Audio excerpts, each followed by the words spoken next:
አልহামዱሊላህ እኛ አላህ ብቻ ነበር ከጎናችን የነበረው ትንሽ ቆየት ብያለሁ ከሰላም አንድ 8 አመት ምናምን ሆኖኛል እና አሁን በቃ ደስተኛ ነኝ በጣም ወላሂ ለአዚም አላህ ጋር መኖር በጣም ውስጥን ያድሳል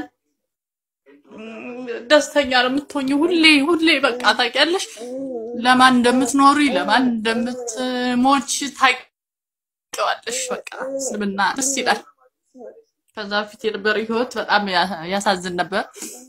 ሁሌ በቃ ነጭናጫ ነበርኩ ሁሌ ደስተኛ አልነበርኩም በቃ ሁሌ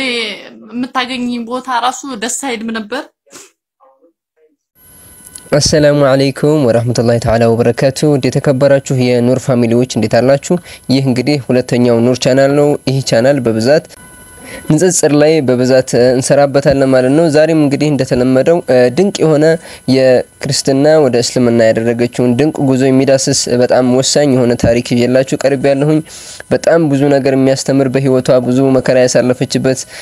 ከእስልምና በፊት የነበራትን ህይወትም ጨምራ የሰንበት ተማሪ እንደነበረችና ብዙ ህይወት እንዳሳለፈች ከባሏ መሞት በኋላ ደግሞ ልጇን ብቻዋን ያሳደገች ከዛም በኋላ ብዙ የህይወት ፈተናዎችን አስተናግዳ መጨረሻ ላይ ግን ደግሞ እስልምናን እንደተቀበለችና እንዴት እንደተቀበለች የሚያብራራ ቪዲዮ ነው ይዤላችሁ የቀረብኩት በጣም አስተማሪና ዕውቀት የምታገኙበት ቪዲዮ ነው ማለት ነው ኢንሻአላህ ይህን ቪዲዮ እንድትከታተሉ ጋብዛችኋለሁ አዲስ የሆናችሁ ቻናላችንን ሰብስክራይብ ማድረግ ትችላላችሁ ማለት ነው ሌሎች ደግሞ ቪዲዮውን ላይክ ሼር ያደርጉን ሌሎች እምነት ተከታዮችም እንዲደርስ ማድረግ እንዳይረሳ ቀጥታ ወደ ዛሬው ቪዲዮ ስጀምር መጀመሪያ ያው ከኦርቶዶክስ ነው እምነቴ ኦርቶዶክስ ነበረ የሰንበት ተማሪ ነኝ በጣም ያው ስሜን ለመጥቀስ ከፈለኩኝ እንትን እንዳለው ያው ለእንትኑ ካላስቸገረ የመጀመሪያ ስሜን ፍሬ ይባላልሁኝ ከዛ በኋላ በሰንበት ትምህርት ቤት ነው ያደኩት ሰንበት ትምህርት ቤት ተማሪ ነበርኩኝ ከዛ በቃ በልጅነቴ ነው ትዳር ያስኩት ገና ልጅ እያለሁ ከዛ በኋላ በቃ ያው ሁሌ በቃ ጠያቂ ጨቅጨቃ የሆነ ማለት ድርቅ ያልኩ የሆነ መጠየቅ እወዳለሁ በጣም መጠየቅ እወዳለሁኝ በጣም ማለት ነው በቃ እንደውም በቃ ያበሽኩኝ ነበር ምንድነው መጠየቅ በቃ እሷን ለማናደድ ሁላ ነበር የሚመጡት ወደኔ ማለት ነው ከመጠየቄ ብዛት እና እየጠየቅኩኝ በቃ ያው ኦርቶዶክስ እንደሆንኩኝ ነው እና ባለቤቴ ጋር አብረን እየኖርን መጀመሪያው በተክሊል ምናምን የሚባል ካወቃችሁ በተክሊል ነበር መጋባት የምንፈልገው ያው ፈጣሪ አልፈቀደም ነው የሚባለው የዛኔ እንትን አልን በቃ በራሳችን ነው የተጋባ ነው ቁርባን ምንም ሳይኖር ወደ ትዳር ገባን ማለት ነው እሱ ትንሽ ቤተሰቦቹ ዝቅተኛ ኗሪ ስለነበሩ ወደ ተገባን ሰርግ ምንም ሳይኖር ማለት ነው ከዛ እየኖርን ያው እኔ በቃ ሁሉ ጊዜ ጴንጤ ምናምን የሚባል ነበር የዛን ጊዜ ፕሮቴስታንት መጣ እና ፕሮቴስታንትም በጣም ነበር ምንጠላው ወላሂ ለአዚም በጣም በቃ በእነሱ ሰፈር ስንደርስ የሆነ ጥምቀት ላይ ታቂኮናሊ በጣም ነበር ድምቀት ያለው ያው መጨፈር ነው መዝፈን ነው ያው መዝሙር በጣም እናቀርባለን ልክ ጴንጤና ሙስሊም ያለበት አካባቢ ሲሆን ወላሂ ቆመን ነበር በቃ እዛ አካባቢ እርብሽ የምናረገው ማለት ነው ማለት እነሱ እንዲሰማቸው በእኛ ስሜት እንዲሰቃዩ እናደርጋለን የዛኔ ማለት ነው እነሱ ያው ምንም አይመስላቸው ከዛ በኋላ ያው ጴንጤ ይጠይቃሉ ጥያቄ ከኛ ደግሞ ብዙ ልጆች ሲወጡ ወላሂ እነሱን መግረፍ ነበር የምንፈልገው በቃ ወይም መሳደብ ነው የምንፈልገው እንሳደብ ነበር ወላሂ በጣም ተሳዳቢ ነበርኩኝ ተመልከቱ ያ ጀማዓ ከክርስቲያና የሚወጡ ሰዎች በጣም ብዙ ናቸው እንደምትመለከቱት እንግዲህ ከታሪኩ እንደሰማችሁት ሌሎችም ደግሞ ወደ ጴንጤ ሃይማኖት የገቡ በጣም ብዙ ጓደኞች እንዳሏት እንግዲህ የተናገረች ነው ግን ደግሞ በዛቱ እነሱ ሲገቡ በጣም በንዴት መስደብ መናገር መግረፍ ሁላ ፍላጎት ነበርና ያለች ነው እንግዲህ ፊት ባህሪዋ ተሳዳቢና ልክ እንግዲህ እንደተመለከታችሁት እፎ የሚባለው ግለሰብ ያው ተሳዳቢ እንደሆነ ሁሉ ሌሎችም እንደዚህ ነበሩ ማለት ነው እንግዲህ አሁን ግን አልহামዱሊላህ ወደ እስልምና ከመጣች በኋላ አነጋገሯን እንግዲህ እንደምትሰማት በጣም በርጋታ ነው የምትናገረው በጣም ደስ ትላለች ማሻአላህ እንግዲህ ታሪኩ ገና አላለቀም ሙሉ ታሪኩን ተከታተሉ አላህ መቼም ይቅር ብሎኛል። ያው እስልምና ስቀበል ይቅር እንዳለኝ አውቃለሁኝ። ግን በጣም ተሳዳቢ በቃ ባለዬ በቃ እኔ እንጃ ምን ልበልሽ አዲ ከሰው ጋር በቃ ክርስትና ያልያዘ ኦርቶዶክስ ያልሆነ ሰው ናት በቃ ነበር አድርጌም ባስበው መጨረሻ ላይ እንዲህ እየኖር ሁሉ ጊዜ እጠይቃለሁ እና የሆነ ተሐድሶ ደግሞ መጣ ከፕሮቴስታንት ቀጥሎ ተሐድሶ የሚባል እምነት መጣ ከዛ ደግሞ እሱን ሲመጣ የሆነ እኛ ሰንበት ትምህርት ቤት የሆነ ልጅ ነበርና ገብቶ እንትን ይጠይቃል እንደዚህ መጽሐፍ ቅዱስ ምናምን አንስቶ ከዛ እሱ ልጅ ምን አደረጉት መሰለሽ በቃ ከሰንበት ትምህርት ቤት መታገድ አለበት ተባለ ይሄ ልጅማ እዚህ እየመጣ እየበጠበጠ ነው ምናምን ብለው ከሰንበት ትምህርት ቤት እንዲታገር ተደረገና የዛኔ እኔ እሱ ልጅ እጠይቀው ነበር እየተከተልኩ ማለት ነው ምንድነው በቃ አንተ እንደዚህ እንትን ያለ መማር ትፈልጊያለሽ ግን ያገሉሻል አንደኛ ከሰንበት ትምህርት ቤት ያገሉሻል ሁለተኛ ከባለቤትሽ ጋር ያጣሉሻል እንደዚህ መጠየቅ ከጀመር ስለዚህ ከኔ ጋር አትታየይ ነበር ወላሂ ስሙን መጥቀስ ያው ለደህንነቱ ነው እንጂ መጥቀስ ይችላል ልጁን ማለት ነው ግን ያው ለሱ ጥሩ ላይሆን ይችላል ብዬ ነው ምተው እና እንደዛ ሲለኝ እኔ ግን በቃ አያርፍም ወላሂ እንዶ በቃ ጭንቅላቴ ሆነ ጸበል እንሂድ ሲሉኝ አልሄድ የሆነ ነገር እናደርግ ሲሉ ብቻ እኔ በቃ የምፈልገው መዝሙር መዘመር ነው በቃ ሄጄ መዝሙር መዘመር ያው ለዛም ጊዜም አይሰጡሽም ያው ለእንትኑ ለትምርቱ ጊዜ አይሰጥም ኦርቶዶክስ የሆኑ ይረዱኛል መጽሐፍ ቅዱስ እንድታነብ አይመከርም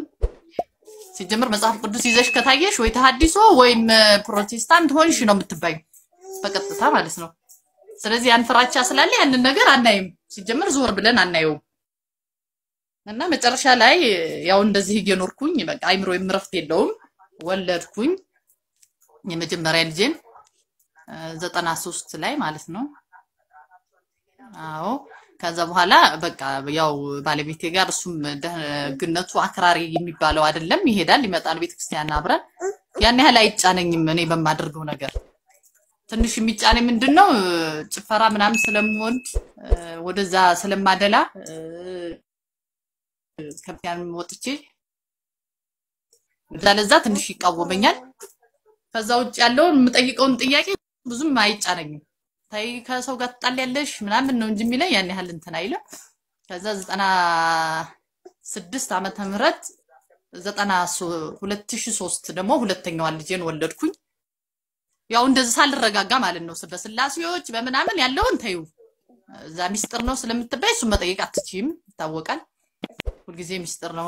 والله حقيقة በጣም የሚያጅብ ታሪክ ነው የሰማነው እንግዲህ እስልምና ውስጥ እናንተም እንግዲህ ወንድሞችና እህቶች ያላችሁበት ታቃላችሁ ከእስልምና ውስጥ እንግዲህ ምን የሚደበቅ ነገር አለ ቅንጭላታችሁ ጥያቄ መጥቶባችሁ ይሄን ኡስታዝን ለመጠየቅ ፈራሁኝ ወይ ደግሞ ኡስታዝን ጠይቃችሁ ይህ ምስጢር ነው አይነገርም ተብላችሁ ታቃላችሁ እናንተ ተብላችሁ ከሆነ ኮሜንት ላይ ያስቀምጡልኝ ግን ደግሞ አንድም ሰው ቢሆን ምንም አይነት ጥያቄ ኑሮት ይህን ጥያቄ መጠየቅ አትችልም ወይም ደግሞ ለዚህ ጥያቄ የሚሆን መልስ ቁርአን ጋር የለም ተብሎ አንድም ሰው ተባሮ አያቅም ይሄን ደግሞ ሁላችንም መስክር ነን ሌሎችም እንኳን ከሌላ እምነት እንኳን የመጡ ሰዎች የሚፈልጉትን ጥያቄ ነው የሚጠይቁት ብዙ ጊዜ ሁሱም ላይ ብላይ የምትመለከቱት ነው ይሄን ጉዳይ ብዙ ጊዜ ትመለከታላችሁ የሚፈልጉትን የማይነካ ነገር የለም እስልምና ላይ የፈለጉትን መጠየቅ ይችላሉ ሱብሃንአላህ እስልምና ለሁሉም መልስ አለው ነገር ግን እንግዲህ እቺ ልጅ እንደሰማችኋት ሌሎችም ሰዎች ያቃሉ ባይዘይ ሌሎችም ለተከታዮችም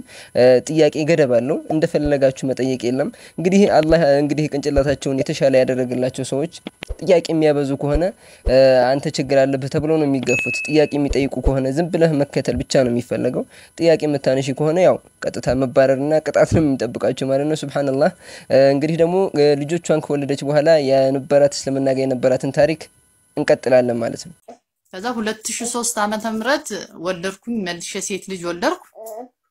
ከዛ እሷን ወልደን ያው እያሳደግን እያለ በቃ እንትን ላለሁኝ